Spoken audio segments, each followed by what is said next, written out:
Hey, party people. I just want to put out a trigger warning and an explicit content warning. This is our second episode in our two-part episode about male sexual abuse survivors. We will be talking about rape. We will be talking about pedophilia. And we will be discussing suicide as well. Um, we actually just recorded a hilarious episode. So if this heavy episode is not for you, we don't mind. Go check out one of our cryptids. Go check out a blooper reel. Check us out on a different platform. But if you're still here, thank you. And we hope to bring awareness to a problem that is largely ignored. Mhm. Most definitely. So I'd like to start this episode with a quote from the RAIN organization, and RAIN stands for Rape, Abuse, Incest National Network. When commenting on the myth that men are not able to be raped, the therapist advisor on this site said, quote, "In no way does an erection invite unwanted sexual activity. Normal physiological responses do not in any way imply that you, he, she, they, them wanted, invited, or enjoyed the assault." And I used the non binary pronouns in that because our non binary friends, our LGBTQ plus friends, as well as our heterosexual male friends and boys, are being victimized at an alarming rate. Very true. Pop culture is single handedly one of the most destructive forces for male rape survivors. From comedies and thrillers to cop shows, the endless dialogue that uses male sexual assault as a joke, quote, "Don't drop the soap," is probably the most widely used line in a barrage of movies and TV shows. Rape used as a tool of justice, depicted as womanizing men being forced into sex with a non stereotypically attractive female. The movie Norbert, Deuce Bigelow, Male Gigolo, and The Wedding Crashers poke fun at forced male sexual encounters with obese, tall, or mentally unstable women. I think, and this is only my opinion, but I think it's kind of like with horror movies. People engage in horror movies because they want to face their fears in safety. Okay. And Yep. I can see that. s- so I believe that this is the public's way of um of dealing with male sexual and rape survivors in a, air quotes, safe environment. Crime shows discuss rape as a revenge tactic for men who have abused women or children in some way.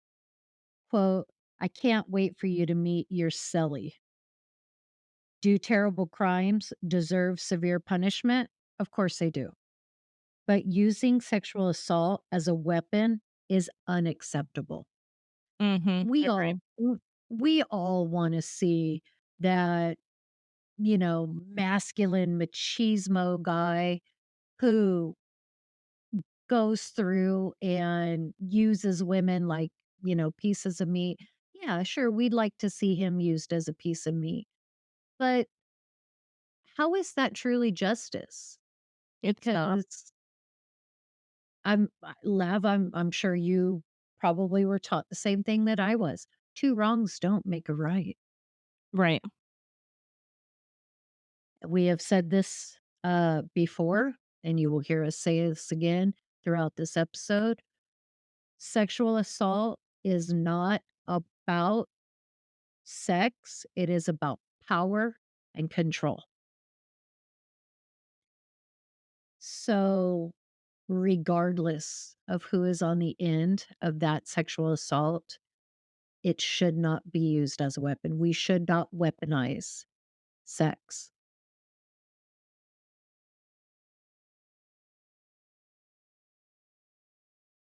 In theatrical settings, objectifying women by focusing on the sexuality and genitalia is called the male gaze. This camera focus is meant to draw men to movies and TV by objects commonly identified by heterosexual males as sexually attractive. So, you know, yes, I will speak as a healthy lesbian woman. Do I like to watch movies with attractive females in scantily clad outfits? Yeah, I do, but not at the risk, not at the price, at the cost of detrimentally hurting this person. Is she paid a great amount to do it? Is she respected on set? And is she respected in public? And if you cannot answer yes to any of these questions, you do not need to be watching that actress or that actor because it goes both ways. Right. And it should. Not to point fingers at this individual, because honestly, he's just reading a script.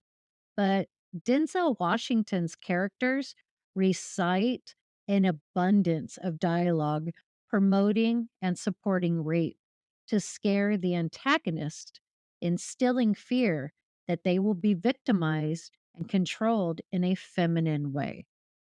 I spoke to a work colleague and of a friend of mine who is who is a firefighter. And this guy he's very masculine, he's very manly. But he's like 6'7", you see him coming. And he's a darker skinned African American man. And when I told him what we were doing, he's the one that pointed me in the direction of Denzel Washington.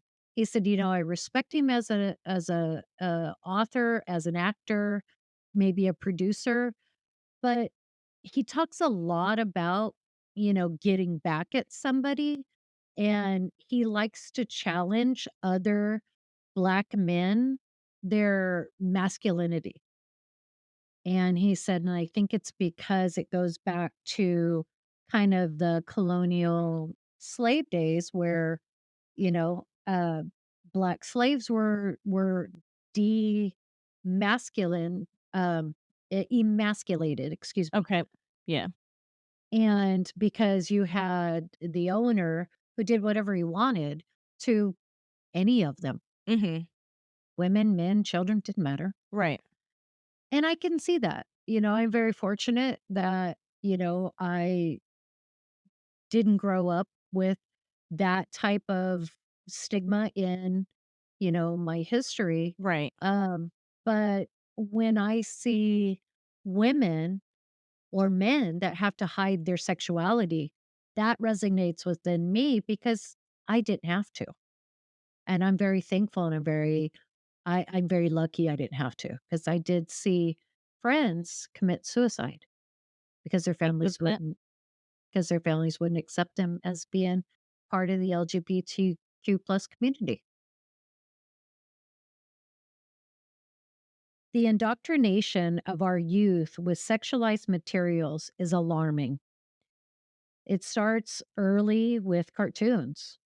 I'm guilty of this because Pepe Le Pew is one of my favorite characters. I loved the cheesy French accent, you know, "Oh, I love you," and the chasing of he's a skunk and he's chasing a black cat, and the cat would end up running into to paint and get a white streak down her back, And then he loves her. and then he loves her. And if and the funny part that actually, as an adult, I realize is not funny is when she looks tore up, her hair is all over the place, or it looks like she hasn't slept, or, she got ran over by something and is flat. He runs from her. He doesn't wanna love her anymore. She's damaged. Right. Um, so having the tables turned on them, going from objectifier to object of a sexual encounter, and we'll laugh and we cheer, like you heard me do, unfortunately, this behavior on. Um, Shows like Glee and Riverdale lend believable support of two very damaging myths about men and sex. That the idea men always want sex and they're broken and teased being called, air quotes, homo, or it's usually I mean, I'm sure Lav you can speak from like a military point of view.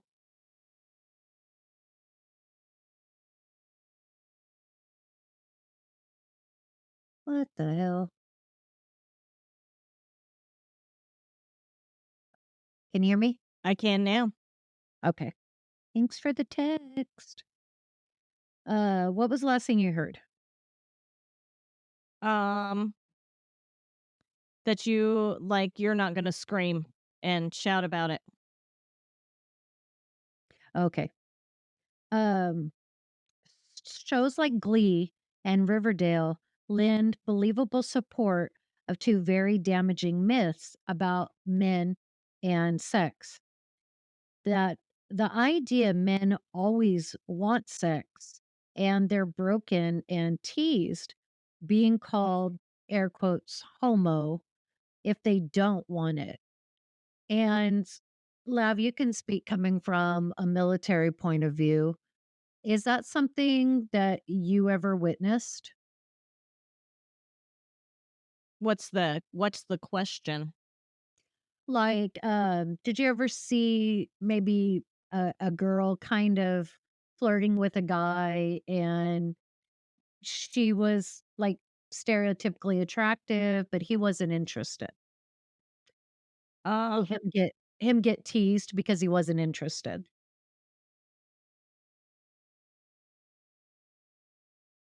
I mean, that's kinda hard to, like, say just because you get teased over everything. You would get he would get teased if he was interested.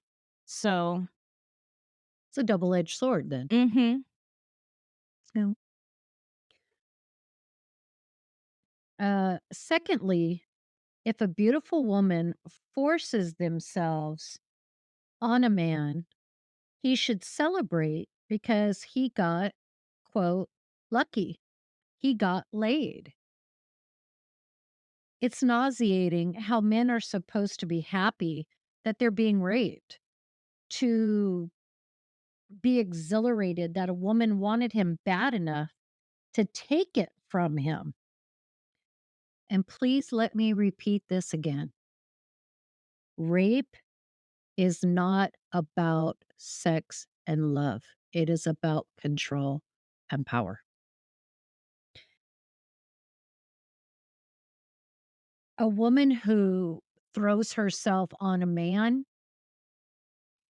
is no better. than a man who throws himself on a woman, but society would have you believe different. And I wanna bring awareness to that. Right. I mean, you It can, even if you think about it in the context of a honeypot. You know what a honeypot is? Yep. So, for anybody that doesn't know what a honeypot is, a honeypot is a woman, like an attractive woman that they send out to bars and things like that, specifically to flirt with men to get them to open up to spill secrets. They're usually tied to the government somehow, and they're Mhm. out talking to foreign men to get them to spill their secrets, and they're using their sex appeal and they're using sex to get these secrets. So that's no different than rape. They're using sex to manipulate someone. And correct me if I'm wrong, but I have either read or seen documentaries where that woman is actually encouraged to have sex with that man to get him if he's somebody they've really been watching or they've heard like little whispers about, they want her to go forward and literally have sex with this man to get these secrets out of him. It's to me, it's no different than like beating a suspect beating a prisoner to get him to talk. Right. You're just you're just using something that is being disguised as beautiful and natural. Mhm. It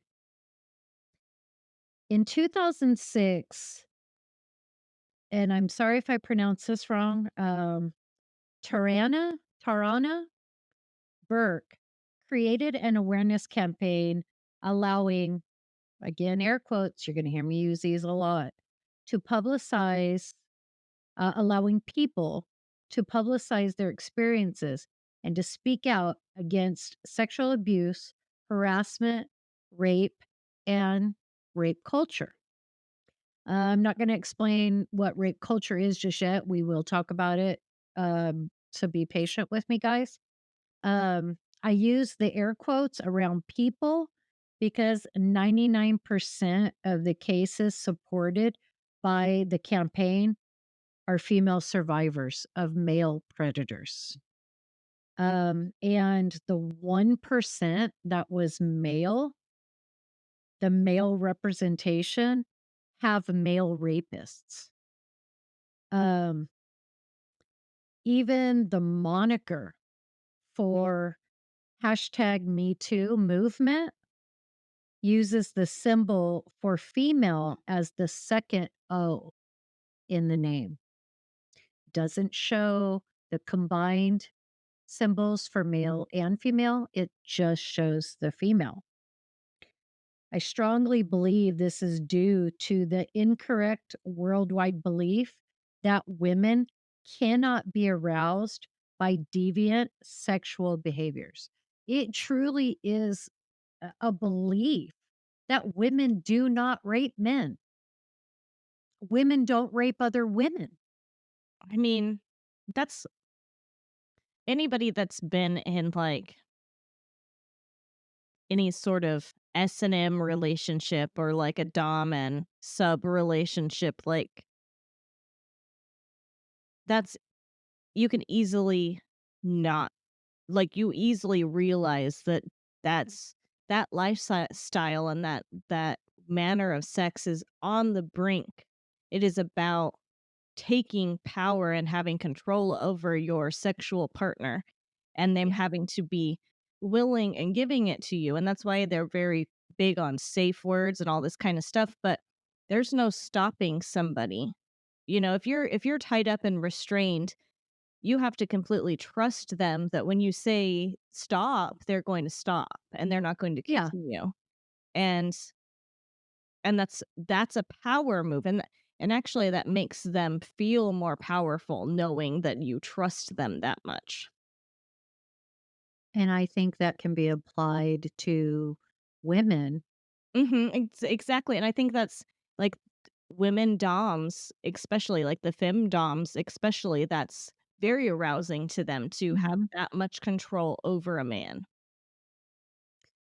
And I imagine too, I mean, you go out and I've heard this said so many times, and it just it hurts my heart, and part of me, it infuriates me because it says, I've heard this saying, if a man wants to get laid, he's gotta go to the bar and pretty much spend his whole paycheck on drinks, get a woman drunk, then he gets laid. If a woman wants to get laid, she only has to say, "I'm drunk," or "I think I'm drunk."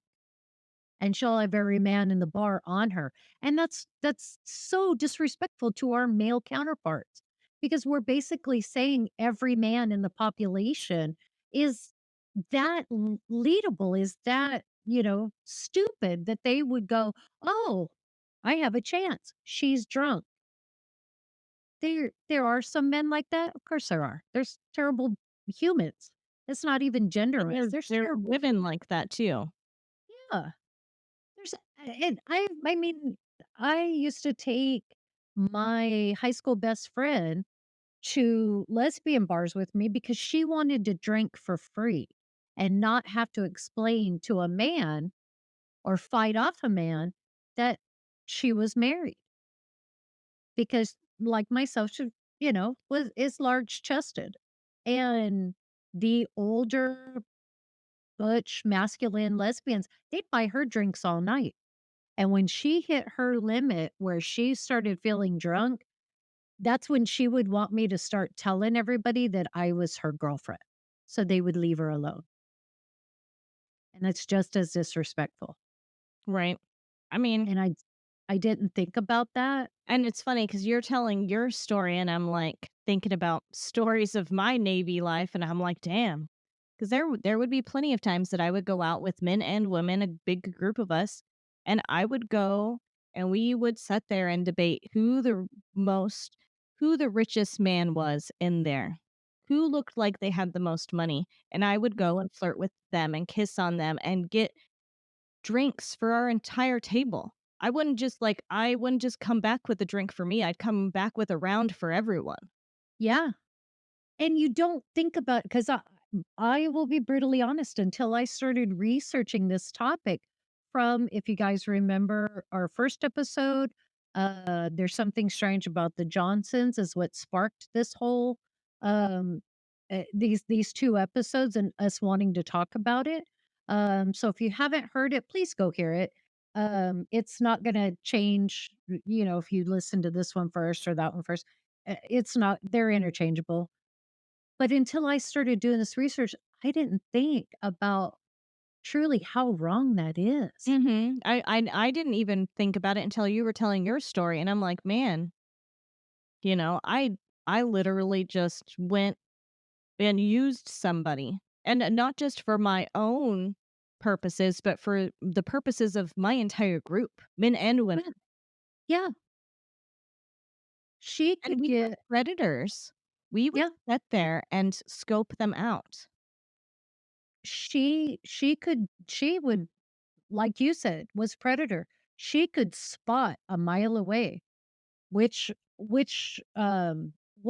older woman would happily, you know, like they say, blow her wad of cash Right. for drinks. Um In 2017, movie mogul Harvey Weinstein was investigated when dozens of women came forward accusing him of rape and various non consensual sexual acts. Breathed life into the stagnant #MeToo campaign. Sarah Ann Massey was interviewed by magazines, talk shows, documentaries, and was hailed a hero for telling her story. But what about the male celebrities? What about the men who had to come forward in covert ways, disguising themselves, disguising their voices, disguising their conversations until they could slip these facts? about their abuse in. Jim Carrey, the actor who everybody will know from Liar Liar, The Mask, he was Fire Marshal Bill on, In Living Color. He's a he's, the Grinch. He plays the Grinch in the Grinch movies. He's a very funny guy, very funny guy. He started talking about on the red carpet about predators in Hollywood, and he would get shut down. They'd be like, "Oh, he's stringing us along because he wants extra time in front of the TV. He's a comedian, he doesn't know about stuff," and they'd cut him off. They cut him off until one time he said, "Don't listen to me, I'm a nobody, but you'll never catch my daughter making a movie," and walked off. And those trivial comments, like, sparked the internet. Well, what was he talking about? What's going on? Was it mental health? Is it his mental health? No, it's the physical and mental health of our children. Right. Corey Feld Corey Feldman, starting in his early adult years, began talking about a kids entertainment club ran by a director, a Hollywood director named Alfie Hoffman. And it was called Alfie's Soda Pop Club. And it was a front for wealthy pedophiles, hebephiles, and ephobelias. I probably said that last one wrong, but it's basically people who are attracted to pre-pubescent children, pubescent children, and post-pubescent children under the age of 18. So Corey Feldman and Corey Haim, who were best friends, you would know them from movies like The Lost Boys. They were the Frog Brothers. Um, they did License to Drive. Like they did a lot of movies together because they were best friends in life. And they were best friends on the screen. Um, they both talked about that they were abused by Hoffman. He sexually abused both of these men when they were under the age of 16. Wow. And then they were, air quotes, gifted to other wealthy rapists that attended these soda pop parties.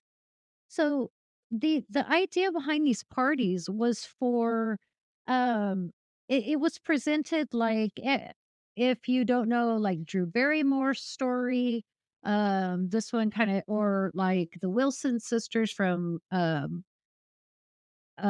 Beach Boy. I want to say his name is Bobby, but they were in the 90s. They were Wilson Phillips. Mm. Um these not only children of Hollywood stars, Linda Blair was one as well. They unfortunately, by the age of 18, had already been in and out of rehab thousands of times, were addicted to every type of drug and alcohol imaginable. And that's because there was no environment for teenage celebrities. So they were kind of tossed into adult parties. But they were victims of sexual predators as well. But it was swept under the rug because that producer would say, well, she was high on coke. She had no idea what I did to her or hey, I'm not gay. I didn't sodomize him. I'm not gay. So when Alfie Hoffman presented these type of parties, he said this is a club environment. So it's like your kids are going to a nightclub, but there's no alcohol, there's no drugs, and there's no predators. When he designed that club for predators. Hmm. It's heartbreaking and infuriating because the result of Feldman's bravery was ridicule, mocking, shame, and he was ostracized from other Hollywood jobs and groups. When I was researching this, I went back and watched a lot of his talk show appearances and things when he was talking about it. And he had to talk about whatever project, or he plays in a rock band now. He had to talk about whatever positive project he had going on. And then when the interviewers were not paying attention, he slipped the sexual abuse in to try to catch them off guard, because if they were on guard, they were told to listen for this so they could cut to commercial, because Hollywood does not want to reveal its secrets. And we're not talking about secrets of what cameras can do. It's the secrets from behind the cameras. He has been made fun of for terrible dance moves, for um, imitating Michael Jackson. And Michael Jackson, yes, had been accused of being a pedophile. But Corey Feldman right out said, of all the celebrities that have ever been accused, Michael Jackson never once even tried to touch him or Corey Haim in any way inappropriately. And they spent many sleepovers at his house. Hmm. Interesting. Corey Haim lost more than just respect. He lost his life because of his early adulthood addiction. He could not handle it.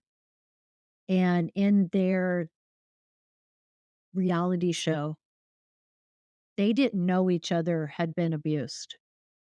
And Corey Haim tearfully asks his best friend, "Why didn't you help me? You knew this man was going to do this. Why didn't you help me?" And Feldman says, "Hey, man, because they had me pinned down in a back room just like you." Hmm.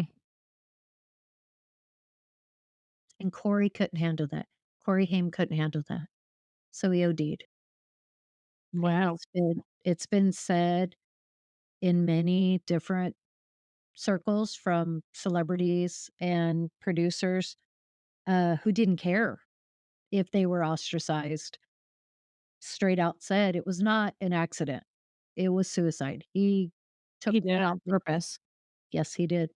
He knew the dose was lethal. He knew it was more than he could handle, and that's why Wow. he did it. Terry Crews, who is a former NFL defense linebacker, and he's muscular, he's chiseled, he just, like, he shows masculinity.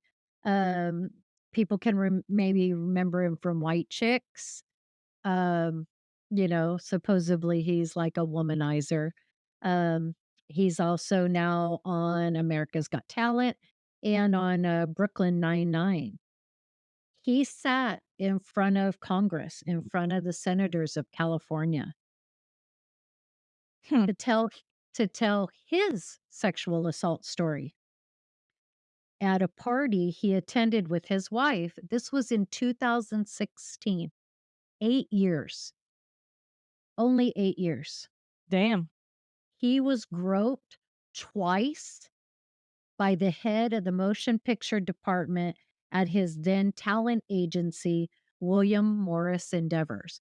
And you guys better believe I'm saying every one of your names, because we will celebrate the survivors and we will put a nail in the coffin of the predators. And if you guys want to come at me, I ain't got no celebrity status, so I don't give a shit. Hmm.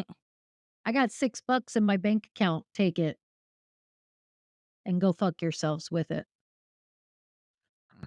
Sorry. I mean, this angers me. It angers me that our men, they can't come to us. They can't be vulnerable because they're taught from a little age, "Don't you cry.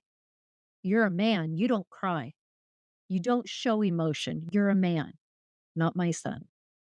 My son will still be a man, but he will still understand his emotions and he will be able to come to either one of us, any female in his family, if anybody ever hurts him. And God help the person that does. Both times, his this agent, Adam Vinette, right in front of his wife, Rebecca, grabbed a hold of Terry's genitals. And he told the senator, as he held my genitals in his hand, he said to me, I hold all the power, I hold all the control. When asked by Senator Feinstein, quote, why didn't you use violence? You're a big, strong man. Why didn't you push him off? Why does that matter? Why should he have to lower his standards to be safe? Why should he have to commit an act of violence to be excluded from this predator's or future predators, um, them doing these actions? He had a very big point. He told Senator Feinstein, because I am a black male from Flint, Missouri. And I've seen what happens to black men that cannot hold their temper. They die or they go to prison Yeah. or they die in prison. I don't care what color Mr. Cruz is. I'm colorblind when I look at people, but he should not have to lower himself to a standard of violence and loss of self control just so some little punk ass producer doesn't grab him by the nuts.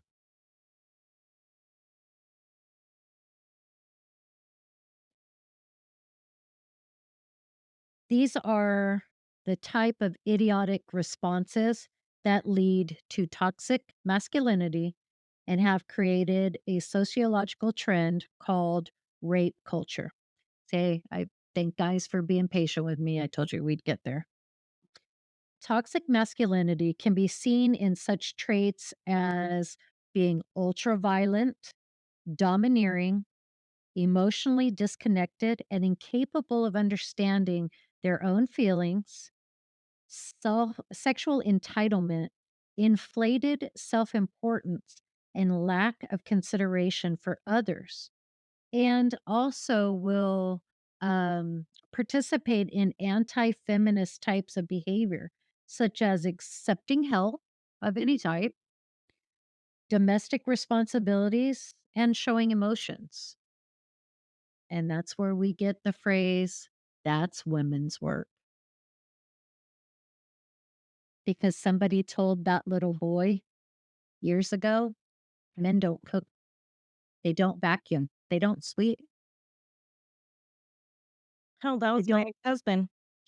And He to this day, even when I was the breadwinner and he wasn't working, he I was in the military and he sat around the house, he wouldn't watch the child because that's a woman's job. So I had to put her in daycare. He refused to wash dishes. He refused to do any sort of cleaning at all whatsoever. He wouldn't even take out the trash.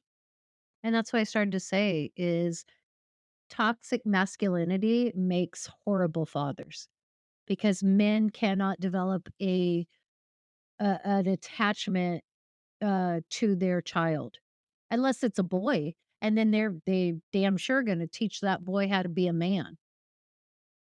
Right. If that's how men are, then none of us are safe. Thankfully, this is a very, very small amount of men. A lot of times, once they learn the difference and learn that it's okay, They kick that toxic masculinity right out the door, or their female or male counterpart kicks them out the door. Like, I'm very glad you did, 'cause Yeah. you've got a good one. I like him, and it takes a lot for me to like a guy, but I Uh, like him.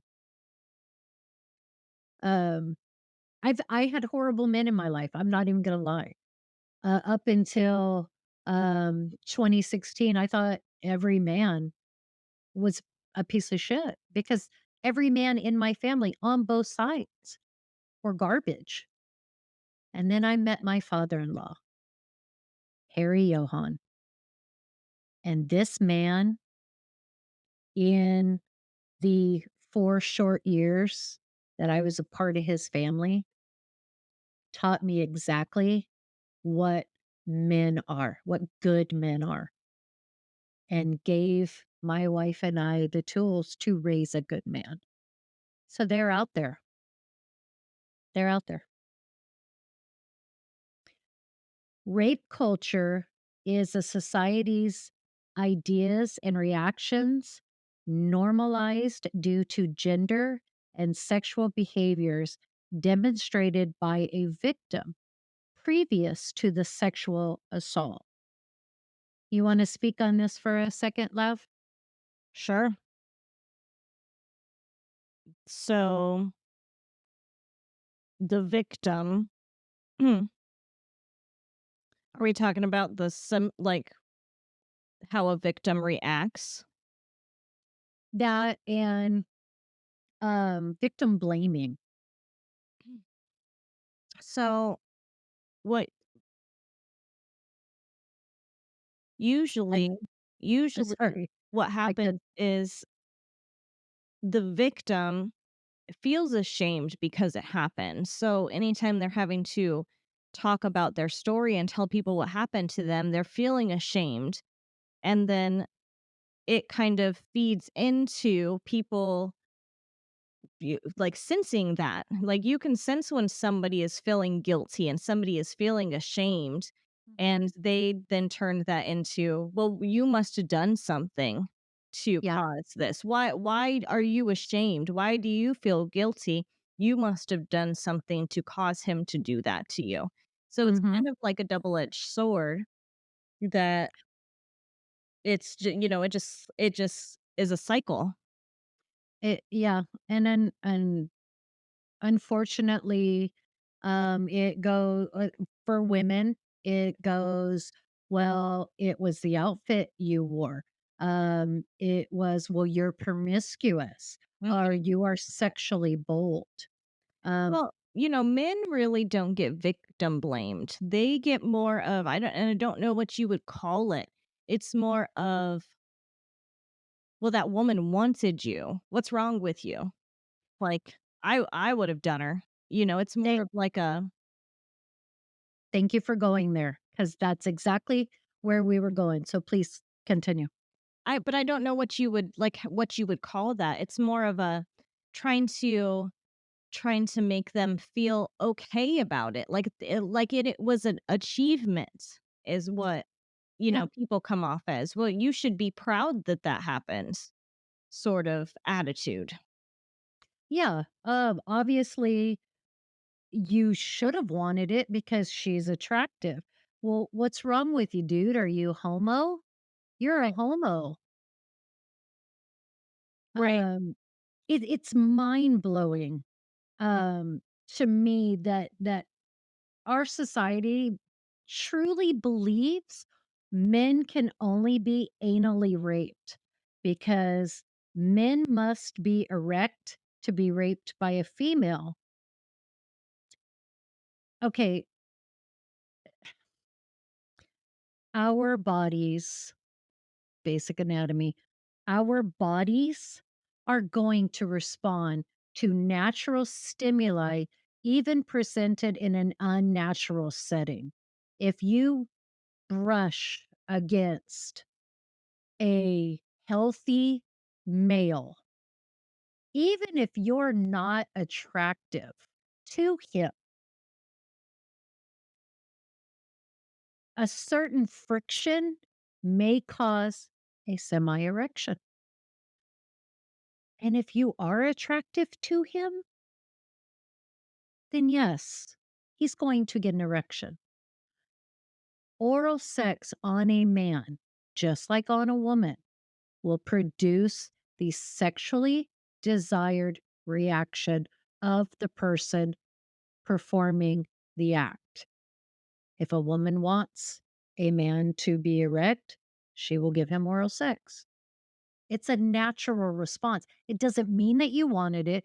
It doesn't mean that it was okay. It meant biology betrayed you. And there's another reason for them to feel guilty. Right. Be because if they got an erection, they must have wanted it.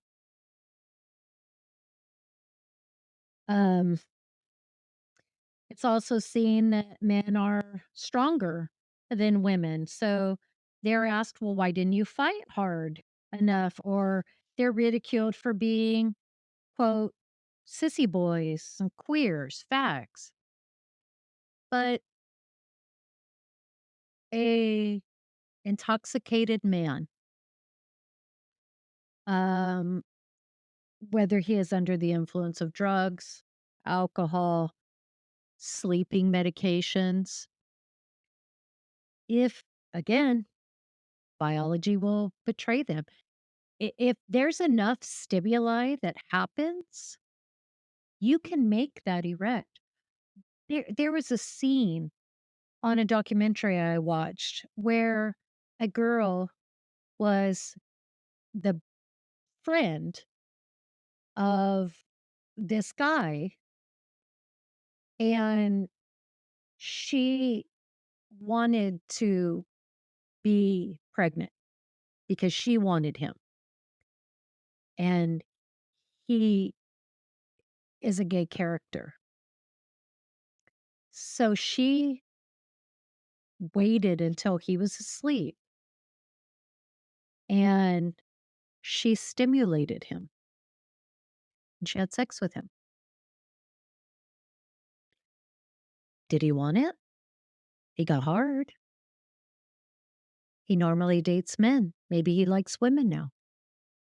Hmm. Those those are the absolute most ridiculous things I've heard ever. Right. I agree. Finally, the last part, and the part that angers me the most, is when younger males, 17 and below, come forward to a trusted person and are met with the response of, quote, "That's a rite of passage. Like, you're a man now. You had sex. You're a man now." Or, "Congratulations." Or the one that pisses me off, "Boys will be boys." Mm. Yep. No, no. Boys will be kids just like girls. But if you allow them that leadway of destructive or violent behavior, they're gonna grow into men that do the very same thing. Would you teach, and not you, yourself, but generally speaking, would you teach your boy to go out and blow up cars and rob banks? Because, hey, boys will be boys. Right. No, that's a bad, like, And that's the same thing, is you're s a boy comes to you because he trusts you. No, that's okay. You must be really hunky. You're a really cute 14-year-old. So that 30-year-old woman, it was okay that she wanted to have sex with you. You're already a man. right. Makes me sick. Makes me sick. The negativity of a sexual assault response or celebrating sexual assault between an adolescent male and a female will shape that person's ideas of what healthy relationships, both emotionally and sexually, look like. These skewed trauma responses can make a person base their self worth on how sexually attractive or how females approach them for sex. I know it did me when I engaged in a sexual relationship with an assistant coach employed by my high school. Um, Lav, you and I privately have talked about this. Um, I had said before that my first sexual encounter with a woman was with the one of the assistant PE teachers and assistant coaches. I was 16, she was in her 30s. Um, and I continuously said, you know, I wasn't I wasn't raped, I wasn't abused, you know, I wasn't taken advantage of. I wanted it. I enjoyed it. She taught me things until I started doing this research. And you And changed your mind? I absolutely have changed my mind. Um, because my adult life, most of my adult life, I have based my self-worth on how many women wanna date me and Mm, how many women would want to have sex with me. Not if I'm a good person, not if I can cook well, not if I'm happy, funny, only if I was superficially attractive. mm, And I realized that it broke my heart that once I was 18 and I left for college and she didn't want anything else to do with me, it broke my heart because I thought, well, she loved me. That's why we were together for, 3 years. That's why we did this for 3 years, because she loved me. No, I got too old for her because I visited her, um, outside of college on a holiday, and, she had another 16-year-old, 17-year-old student.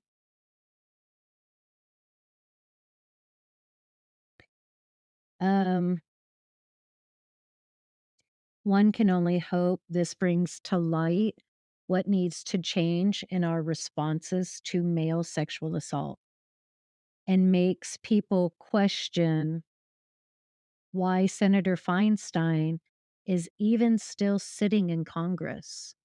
If she cannot support our male sexual abuse survivors, rape survivors, she doesn't need to be in office, and she definitely does not need to be representing me right, or my I agree with that. or my the men that I care about and the men that I come across in public. She doesn't need to be representing them because she doesn't get it. Going back to the revelations brought forward by Epstein's crimes, um, Weinstein's assault investigation and convictions, I want to bring the documentary Quiet on the Set to our discussion next. So, what happened is when um, Epstein, when his sex trafficking and abuse cases were brought to light and Harvey Weinstein's assault investigation came to life, a documentary crew got together and labeled their documentary Quiet on the Set as the dark side of kids' TV. And it discusses in 5 episodes the sexualized content and behaviors of some of Dan Schneider's staff.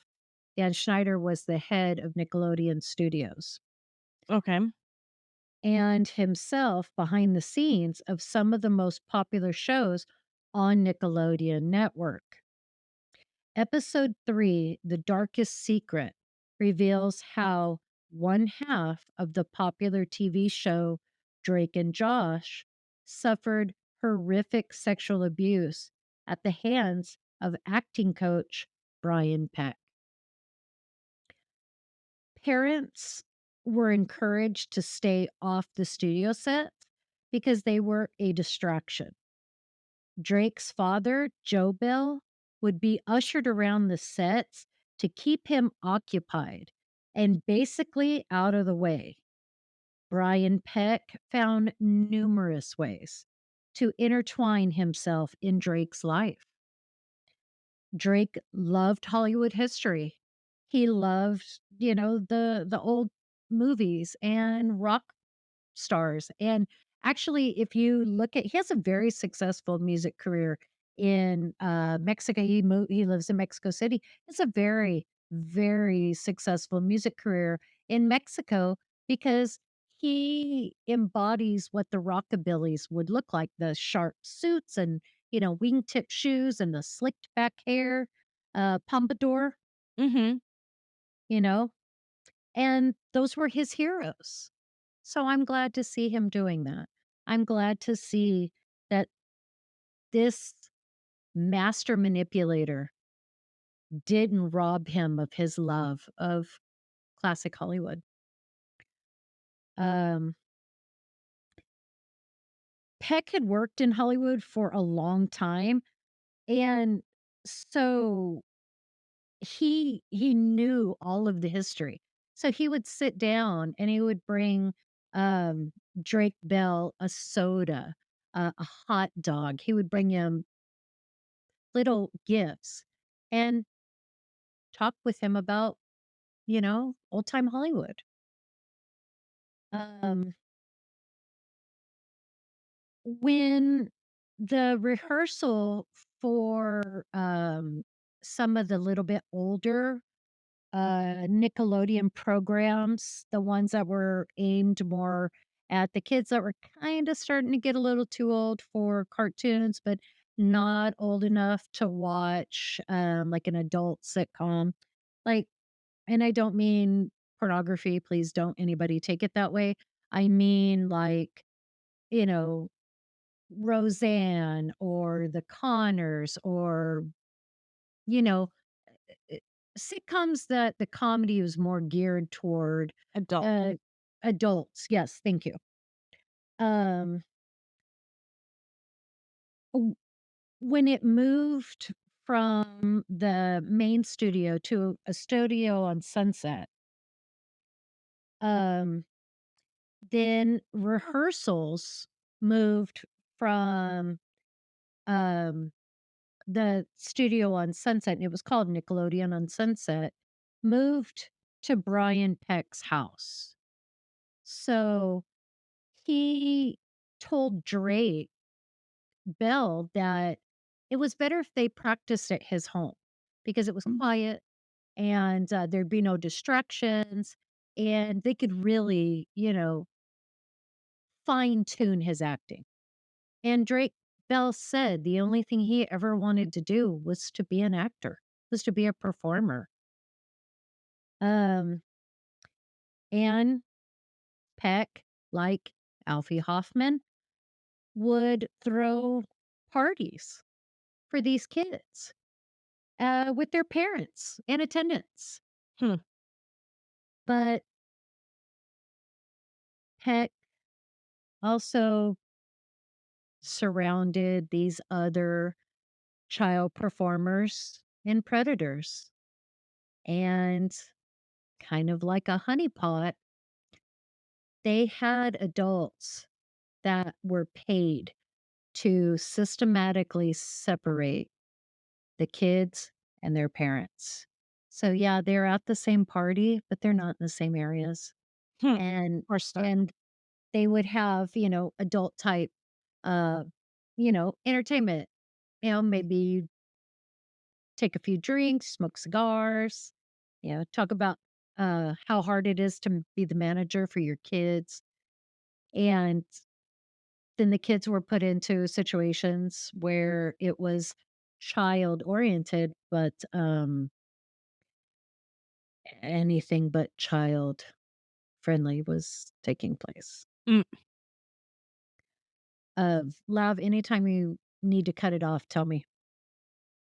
I'm still good. Okay. Drake's father, Joe, began to witness behaviors that sent red flags up about Peck. He was very handsy and always seemed to be wherever Drake was. Um, when Joe spoke up to writers, other handlers that they're called, um, and dialogue coaches and things about just how handsy that, Brian Peck he was informed that Brian Peck was gay. So, he must be a homophobe because he doesn't want his son with an openly gay man. Hmm. I have several brothers in arms, I will call them, several, friends that are gay men. Um, I have, relatives, and never once do they infiltrate themselves into kids' lives. They don't I mean, when they are around children, it's it's not a weird, uncomfortable red flag. I mean, when you're around a kid, and it's a kid you know, and you see them, you're excited to see them, give them a hug, then they go about their business. They go do whatever the hell they were doing, Right. and then you go find the adults and you do whatever the hell you're gonna do. You don't go, "I don't wanna be with the adults. I wanna be with the kids." You don't do that. And if you are hanging out with the kids, it's probably because it's your kid and they're doing something. They Right. you know, it's your kid. And there's no I mean, there's no funny business. Unfortunately, we do know incest does happen, but we're talking about normal, regular, everyday, uh, natural interactions between children and adults, nothing nefarious in any way. Um, Brian drove a wedge between Drake and his father, Joe, and Drake's mother, under the influence of Peck, tells Joe he's no longer welcome as Drake's manager and is completely unwelcome on the sets. Wow. Because what was his dad doing? He was talking out. Right. He wouldn't leave Brian alone. So wherever Peck was and Drake was, Joe was. And Drake's mother and father had had a very turbulent relationship and they were actually divorced. But since Joe had taken him to do everything to build his career, it was just kind of natural for him to be his manager. Um, I have mixed feelings about adults managing their kids' careers, but I'm not. That's neither here nor there. Um, Brian began taking Drake places and introducing him to Brian's adult friends. Peck would have Drake stay at his house after auditions because Bell lived an hour, from Los Angeles in Orange County, and I can tell you from experience, that drive from Orange County to LA is a nightmare, and you may only live an hour by mileage, but it's a 2, 3, 4-hour drive, and sometimes it can be just horrific because of traffic. Right. At 14, Drake awakens on the couch where he slept when he, would stay over at Brian's house to Peck sexually assaulting him. Feeling alone and trapped by his desire to be a performing artist, found himself continuously in Brian Peck's grasp. The sexual abuse gradually grew to being an almost daily occurrence, and became greater and greater in its brutality. Drake's own words, quote, "Imagine the worst things a person can do to someone sexually, and that's what he did." I ask you guys rhetorically, but does that say love? Does that say healthy? No. No. Drake meets his first girlfriend and begins to stay with her and her mother at 15. After breaking plans with Brian to go to Disneyland, because Drake said openly, I love Disneyland. I loved it then, I love it now. Who doesn't love Disney other than the price tag? It's a great place.